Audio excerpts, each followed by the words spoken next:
우리 옆에 분들과 같이 한번 고백합시다. 늘 건강하기를 주의 이름으로 축복합니다. 한 번 더 고백합시다. 제가 계속 기도하겠습니다. 그럼 진짜 기도해야 돼요. 네. 자, 오늘은 희년의 노래와 감사, 우리 둘째 주에 가치와 기준과 방향에 대해서 우리가 좀 말씀을 나누려고 합니다. 한번 따라합시다. 가치와 기준과 방향. 네, 오늘 우리가 어버이 주일로 예배를 드립니다. 인생이 크든 작든 우리는 이 땅에 나 홀로 출생한 것이 아니라 나를 낳아준 부모가 반드시 있습니다. 그래서 우리는 자녀라 그렇게 얘기합니다. 그리고 또 우리가 성장해서 누군가를 낳았기 때문에 우리는 부모라는 명칭을 가지게 됩니다. 이것이 육신적인 관계뿐만 아니라 우리 교회 공동체는 영적인 관계 속에서 영적인 부모가 있고 또 영적인 자녀가 있기도 합니다. 우리의 인생에 내 힘으로 할 수 없는 몇 가지 요소가 있는데요. 그 가운데 하나를 보면 우리가 아무리 좀 더 좋은 부모에게 태어나고 싶어도 그 생명에 대해서 우리가 결정할 수 없다라는 것입니다. 그리고 또 한국에서 내가 태어나는 것보다 미국이나 또 영국에서 태어나고 싶어도 그거 내 마음대로 되지 않는다라는 것입니다. 이 모든 것은 하나님으로부터 출발이 되었기 때문인 것입니다. 그래서 하나님으로부터 출발된 것은 다 선하고 아름다웠고 복된 것이라는 것을 우리가 먼저 마음속에 품을 수 있어야 하는 것입니다.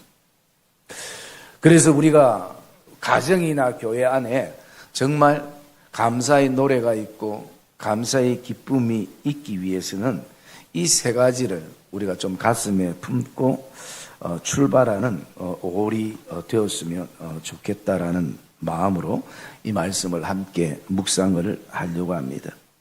오늘 1절에 보면 제자들의 관심이 어디에 있냐면 천국에서 누가 크니까 라는 주제가 관심인 것입니다. 마치 천국도 이 땅과 똑같이 분명히 큰 사람이 있을 거야. 더 잘 나가는 사람이 있을 거야.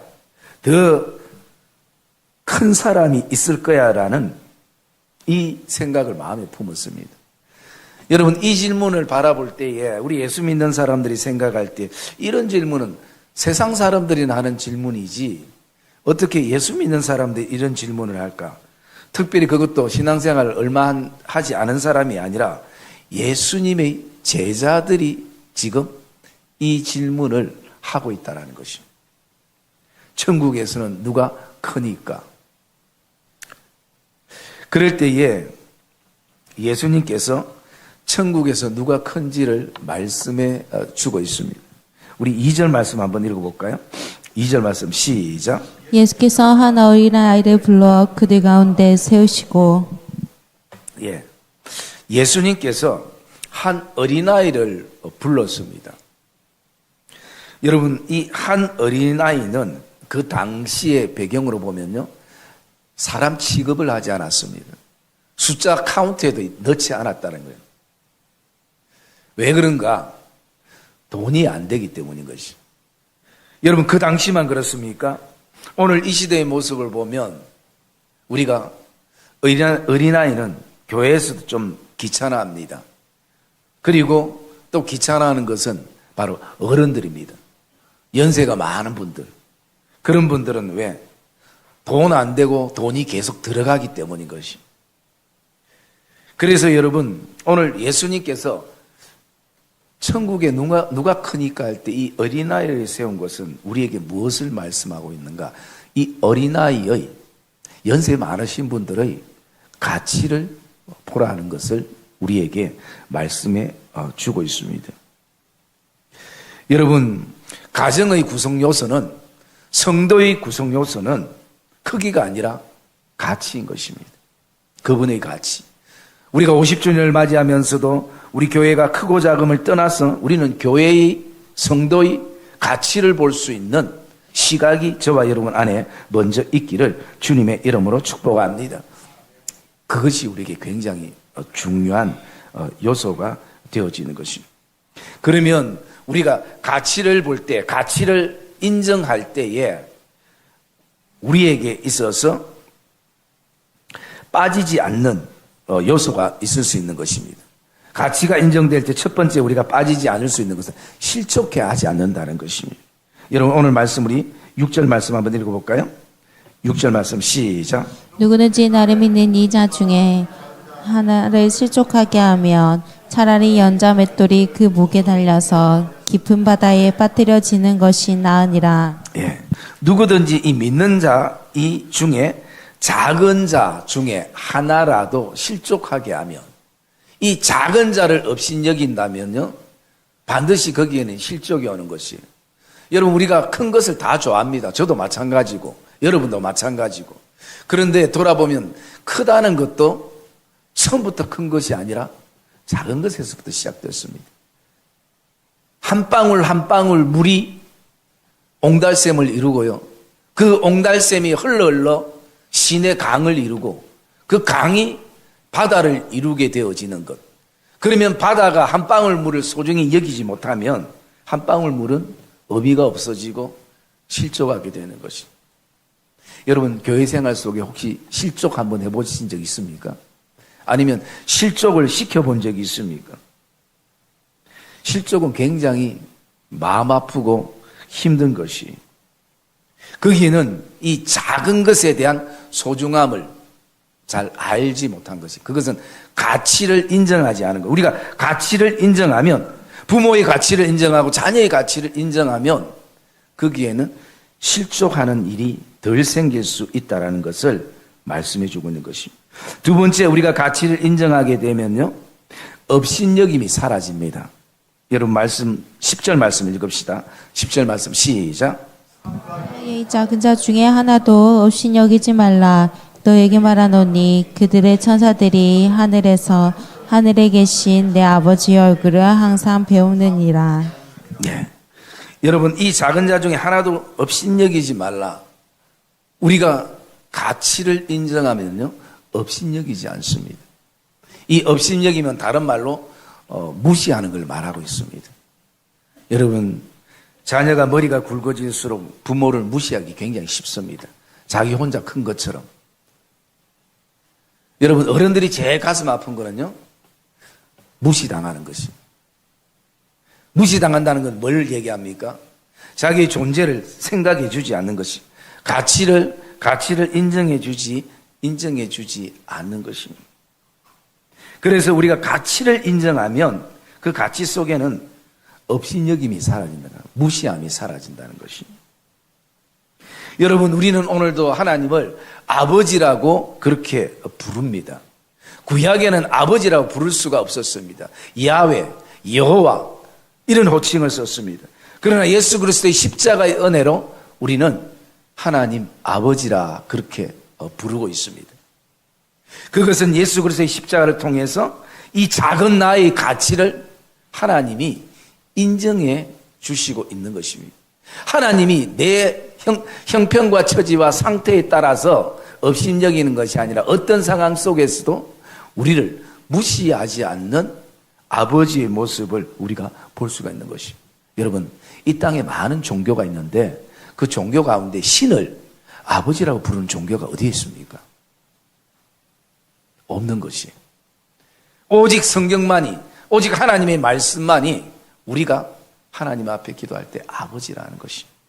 그래서 바울은요 항상 어떤 마음으로 목회를 했는가 그런 선생이 되기보다는 아비가 되고 싶어 했습니다. 왜? 아비가 되어지면요 선생이 없는 그 모든 부분들을 다 감당할 수 있기 때문인 것입니다. 그들의 아픔도 그들의 눈물도 그들의 기쁨도 함께 할 수 있는. 그래서 우리에게도 너희가 선생 되기보다는 가르치지 않는 보다는 품을 수 있는 아비가 되어라. 왜? 하나님이 나의 아버지이시기 때문인 것입니다. 그래서 우리가 어떤 상황 속에서도 가치를 서로 인정하면요, 그 속에는 무시함이 없다라는 것입니다. 가정에 일어나는 여러 가지 일들, 교회에서 일어나는 여러 가지 일들, 그게 깊은 내면 안에 돌아보면요, 서로를 무시했다라는 것입니다. 나를 업신여겼다라는 것입니다. 그래서 우리는 그 일이나 말이나 사건 이전에 뭘 생각해야 되느냐? 가치를 생각해야 되는 것입니다. 그리고 세 번째요, 이 가치를 인정할 때는 아버지의 뜻을 이루는 것입니다. 이런 14절 말씀 같이 봅시다. 14절 말씀 시작. 이와 같이 이 작은 자 중에 하나라도 잃는 것은 하늘에 계신 너희 아버지의 뜻이 아니니라. 예, 아멘.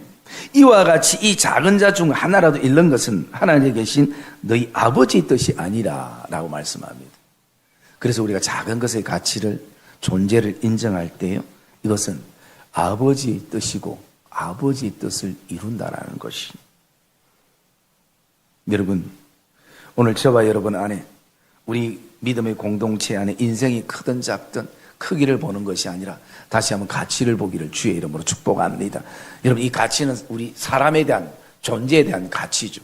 그래서 이사야 32장 8절에는 이렇게 말하고 있습니다. 존귀한 자는 존귀한 일을 계획하나니 항상 존귀한 일에 서리라 라고 말씀하는 것입니다. 이 존귀는 가치를 말하는 것입니다. 그래서 여러분, 우리가 먼저 사람에 대한 가치를 알아야 되고요, 또 두 번째는 우리가 이 말의 가치를 알아야 됩니다. 여러분이 잘 알고 있는 그 삼성 회장 이재용 회장이요, 아버지 이건희 회장이 돌아가셨을 때 그 돌아가심을 통해서 3, 4일 동안 집 밖에도 나가지 않고 식음 전폐하고 음식도 먹지 않고 늘 우울하게 일주일을 그렇게 방 안에 홀로 있었다고 합니다. 그것은 이 삼성이란 거대한 이 기업을 자기가 어떻게 감당할까라는 어떤 두려움도 있었겠지만요, 그의 마음속에는 아버지에 대한 그 자리 비움에 대한 힘듦도 있었겠죠. 그래서 지금 회사는 돌아가야 되는데 회장이 나오지 않으니까 여러 가지로 힘든 상황 속에 있을 때, 그때에 부인이 찾아와서 그런 얘기를 했다고 합니다. 아버지가 이건희 회장이 당신에게 물려준 것은 이 큰 삼성이 아니라 이재용 아들 자체라고. 여러분, 그 한마디에 이재용 회장이 일어서고 힘을 얻고 지금 또 삼성을 일구어 가고 있다는 것을 제가 읽어본 적이 있습니다. 한번 따라합시다. 역시 부인이 지혜로워야 돼. 부인이 지혜로워야 돼요. 여러분, 제가 오늘 드리고 싶은 말은요, 의사만 사람을 살리는 게 아니라 우리 말 한마디가 사람을 살린다는 것이. 그 시급을 전폐하고 그 감옥 같은 여러분, 우리 같으면 얼마나 기뻐하겠습니까? 그 재산이 얼마입니까? 그런데 그런 것을 뒤로하고 있을 때 당신의 가치를 보라고. 당신의 가치를 바라보라고. 그 가치는요, 삼성의 재산보다 더 귀한 가치라는 것을 부인이 일깨워 준 것입니다. 여러분, 우리가 이 교회 공동체 안에 꼭 기억해야 될 것은 존재의 가치와 말의 가치인 것입니다. 그리고 또 두 번째, 우리가 기준에 대해서 묵상을 좀 하려고 합니다.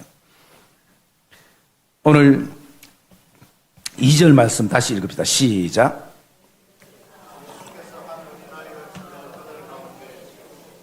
예. 한 어린아이를 불러서 그들 가운데 세우시고, 이 세웠다라는 말은 기준을 말하고 있습니다. 여러분, 우리의 신앙의 삶에는 어떤 기준이 있어야 되는 것입니다. 신앙의 매뉴얼이 있어야 되는 것입니다. 내가 기도에 대한 기준도 있어야 되고요, 예배에 대한 기준도 있어야 되고, 봉사에 대한 기준도 있어야 되는 것입니다. 그 매뉴얼을 가지고 내가 있어야 항상 그 기준이 나를 더 넘어서지 않게 하는 그런 선이 우리에게 되어지기도 하는 것입니다. 여러분, 예수님이 왜 어린아이를 기준으로 세우셨는가? 그 당시에 기도 많이 하는 제자도 있을 것이고, 말씀 많이 읽는 성도들도 있을 것이고, 또 열심히 봉사하는 제자들도 있을 것인데, 그 사람들 다 뒤로 하고 어린아이를 기준으로 세우셨다는 것입니다. 그것은 무엇을 의미하고 있는가? 이 어린아이 특성을 보면 되는 것이죠. 어린아이 특성은요, 어떤 상황 속에서도 어떤 일을 만나도 부모님을 전적으로 신뢰합니다. 아무리 먹을 것을 많이 줘가지고 그것을 먹고 있어도 부모님이 없으면 먹는 게 아닌 것입니다. 우리가 봉사를 좀 열심히 하고 또 기도도 하고 말씀 읽고 하다 보면요, 뭔가 내 힘이 생겨가지고 어느 순간부터 하나님의 신뢰감이 떨어질 때가 있는 것이죠. 그래서 우리에게 어린아이를 주님께서 기준으로 세워주신 것을 우리가 볼 수 있는 것입니다. 여러분, 이 한 해 우리가 이 신년을 맞이해서 내 섬김과 예배와 헌신과 삶의 매뉴얼은 뭔가, 기준은 뭔가, 그것이 우리에게 선정이 되어야 돼요. 그리고 그 기준이 있을 때에 내가 선을 넘지 않는 것입니다. 여러분, 오늘 많은 사람들이 아파하고 힘들어하는 것은 내가 선을 넘기 때문인 것이. 여러분, 말의 선을 넘게 되면요, 결국은 다툼이 일어나고 원망이 일어나고 혈기가 일어나게 되는 것이. 그거는 누구나 다 똑같습니다. 그렇기 때문에 항상 우리에게는 어떤 신앙의 매뉴얼, 기준, 그것이 우리에게 있을 때에 선을 넘지 않는 것입니다.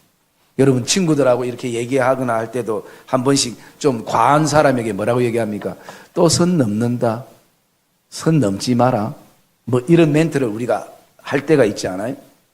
그것은 뭐냐면 지금 선을 넘어서 내 감정이, 마음이 힘들다라는 것을 간접적으로 표현하고 있는 것입니다. 이것은 여러분 다 상대적인 것이에요. 그래서 오늘 예수님께서 어린아이를 기준으로 세우신 그 목적이 뭔가라는 부분들을 우리가 바라볼 때, 나에게도 기준이 있어야 되겠다라는 마음을 우리가 가져야 되고요. 세 번째는 방향입니다. 오늘 말씀 우리가 한번 볼까요? 오늘 말씀 4절 말씀 읽읍시다. 4절 말씀 시작. 그러므로 누구든지 이런 어린아이와 같이 자기를 낮추는 사람이 천국에서 큰 자니라. 예. 여러분, 천국에 대한 결론이 뭐냐? 자기를 끊임없이 낮추는 사람이 천국에서 큰 자라는 것이에요. 이게 뭐냐면 우리가 나가야 될 방향인 것입니다. 우리의 신앙의 목적이 바로 이것입니다. 여러분, 우리의 인생을 살아가다 보면 우리는 끊임없이 속도에만 관심을 가집니다. 여러분, 속도보다 더 중요한 것은 방향인 것이에요. 방향 설정이 제대로 돼야 그때부터는 가속도가 붙게 되어지는 것이에요. 그래서 우리는 오늘 어떤 방향을 어떻게 정하고 지금 나가는가? 여러분들이 잘 알고 있는 교보문고라는 서점이 있습니다. 우리 한국에서는 굉장히 크죠. 그런데 그 교보문고가 1년에 300억에서 400억을 손실을 보고 있답니다. 그만큼 우리가 책을 안 읽는다는 얘기죠. 그런데 그만큼 1년에 3, 400의 손실을 보면서도 3, 400, 여러분 집에 있어요. 놀라지도 않고 표정들이 별거 아니네, 표정이네. 여러분, 이 3, 400의 손해를 보면서도 교보문고가 문을 닫고 있지 않는다라는 것이. 그 이유가 뭔가? 거기에는 이 교보문고의 창업자 되는 신용호 회장님이 그가 품었던 철학과 방향이 있었습니다.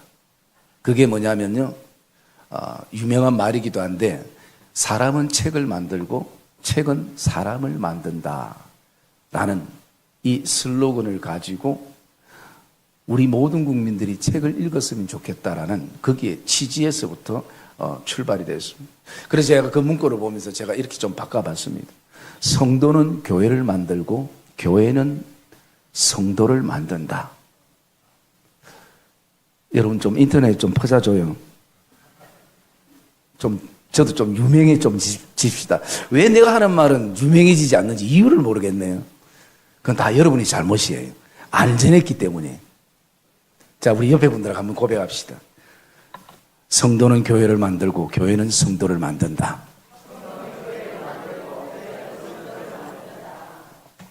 예. 여러분, 이 교보문고가 전국적으로 몇 개가 있지만 이 강남에 그 교보문고가 가장 그 금사라기 땅에 있는데 그게 한 2,000평이 된대요. 저는 뭐 가보지는 않았습니다만 여러분 2,000평이 얼마나 큰 땅입니까? 그러면서도 1년에 3, 400을 손해를 보면서 그것을 아들이 계속 유지하는 것은 아버지의 어떤 그 철학이 있었기 때문이죠. 그러면서 많은 이사들이 얘기를 하죠. 이 책방을 정리하고 여기다가 명품 브랜드를 그 매장을 우리가 임대해주면 충분히 돈을 많이 벌 수 있다라는 거죠. 그게 얼마나 그 고급 땅입니까? 그런데도 지금 묵묵히 그대로 손해보면서 손실보면서 그렇게 행하는 그 이유가 있다라는 것이. 그래서 거기에 어떤 방향을 정했을 때 그 방향이 어떤 것이냐를 보면요. 첫 번째를 보면 누구든지 책방에 와서 책을 읽을 수 있도록 자리를 마련하고 그리고 책을 오픈해놔라. 비닐로 이렇게 깜깜 싸가지고 표지만 보게 만들지 말고 읽을 수 있도록 다 오픈해놔라 라는 것입니다. 편하게 읽을 수 있도록. 그리고 두 번째는 어린아이 손님이 올지라도 반말하지 마라.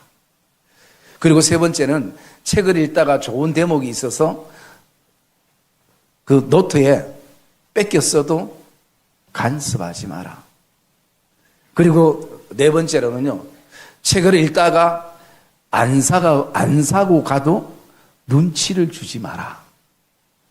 여러분, 이런 어떤 몇 가지 방향을 가지고 지금 교보문고가 지금까지 45년 동안 존재하고 있다는 것이.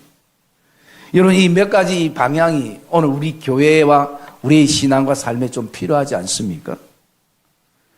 누구든지 편하게 교회를 와서 예배 드릴 수 있는, 그리고 작다고 그 아이를 업신여기나 비웃지나 반말하지 말라는 것, 그리고 또 책을 뺏겨도 간섭하지 아니하고 책을 안 사도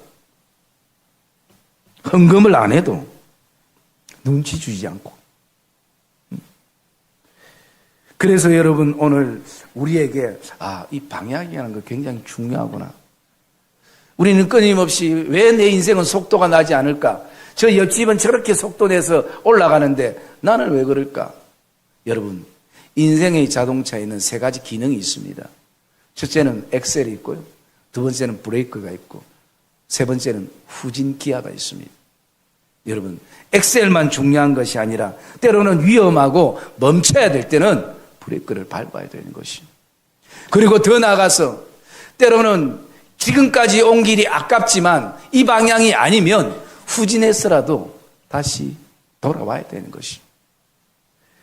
그런데 이게 쉽지 않습니다. 우리의 고집과 아집은 계속 그렇게 나갈 때가 있는 것을 우리가 느끼고 볼 때가 있는 것이. 여러분, 엑셀만 필요하다면 왜 자동차에 브레이크와 후진기어가 있을까요? 그것도 거기에 역할이 분명 있기 때문인 것입니다. 사랑이 믿는 성도님들, 우리가 이 50주년을 맞이하면서 우리 교회가 나가야 될 방향이 어떤 방향인가? 여러분, 특별히 우리 교회는 4가지 교회 비전이 있습니다. 비전 한번 해봅시다. 시작. 예. 우리 젊은 사람들도 잘 모르는데 우리 저번에 베델에 놀러 가서 이거 퀴즈 냈는데 어떤 분이 맞추더라고요. 우리 베델에서 교육, 성김, 치유, 전파. 자, 우리가 거기에 대해서 한번 같이 한번 읽어볼까요? 액정 띄우면 한번 봅시다. 자, 첫 번째 시작. 섬김, 예배, 전파,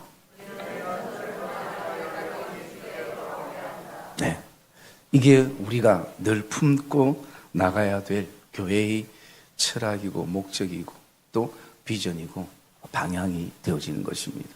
사랑의 믿음의 성도님들, 오늘 하나님은 우리 교회와 가정을 행복하기를 원하고 있는 것입니다. 그뿐만 아니라 우리도 동일한 마음을 품고 있습니다. 그럴 때 우리가 정말 기억해야 될 것은 부모에 대한, 자녀에 대한, 아내와 남편에 대한 가치, 성도들에 대한 가치, 또 신앙의 매뉴얼, 우리가 함께 믿음의 손을 잡고 나가야 될 그런 하나님이 원하시는 선한 방향을 다시 한번 이 어버이 주를 통해서 저와 여러분이 가슴에 품기를 주의 이름으로 축복합니다. 그럴 때 그 속에는 반드시 감사의 노래와 간증이 흘러나올 것이고 감사의 고백이 우리에게는 흘러나올 것입니다. 그래서 이 올 경제적으로 또 심적으로 여러 가지 힘든 상황 속에 놓여 있는 성도들이 있지만 다시 우리가 이 세 가지를 가슴에 품고 힘을 내는 복된 성도들이 되시기를 주님의 이름으로 축복합니다.